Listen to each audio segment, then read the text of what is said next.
Mirsa, proses penertiban asrama Batalion Siliwangi di kawasan Dewi Sartika, Cawang, Jakarta Timur hingga kini masih terus berlangsung. Pihak TNI beralasan penertiban tempat tinggal ini akan diperuntukkan bagi generasi baru TNI yang masih aktif. Informasi selengkapnya akan disampaikan oleh Maulin Nastria dari Cawang, Jakarta Timur. Maulin, sejauh mana proses penertiban dan evakuasi warga di sana? Ya Wahyu, beberapa ekskavator sampai saat ini masih aktif untuk melakukan penertiban di area tepatnya di RT 1, 2, dan 9 di Kompleks Batalion Siliwangi di kawasan Cawang, Jakarta Timur ini.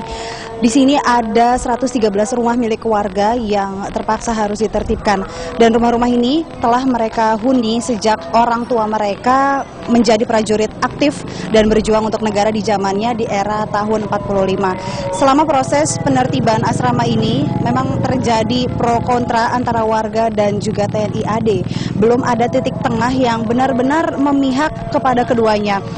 Untuk sementara ini warga diberikan tempat tinggal secara gratis di beberapa wilayah di Jakarta hanya 1 bulan. Untuk kemudian mereka nantinya akan membiayai sendiri biaya sewanya, namun tidak banyak yang mau dipindahkan dengan berbagai alasan. Di antaranya akses yang sulit, kemudian belum ada listrik dan juga air. Selama tinggal di sini, bahkan sudah lebih dari 60 tahun, warga memang tidak memiliki bekal sertifikat kepemilikan tanah. Mereka hanya mempunyai surat izin penghuni yang artinya memang secara hukum tidak bisa diakui sebagai pemilik, melainkan hanya berkesempatan tinggal di daerah itu.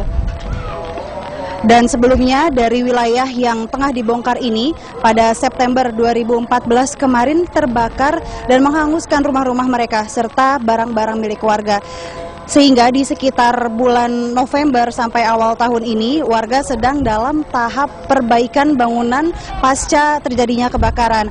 Namun kemarin, rumah yang tengah mereka perbaiki ini ditertibkan oleh TNI sampai saat ini.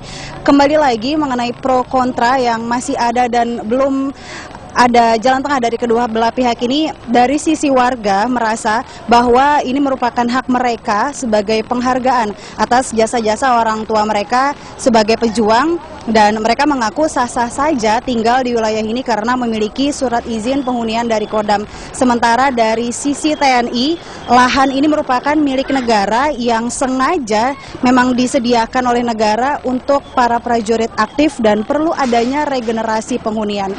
Sementara itu juga di sini ada 11 hektar luas tanah Kodam Jaya di wilayah Batalion Sriwijaya ini, dan 7 hektar diantaranya digunakan sebagai fungsinya seperti pembangunan asrama.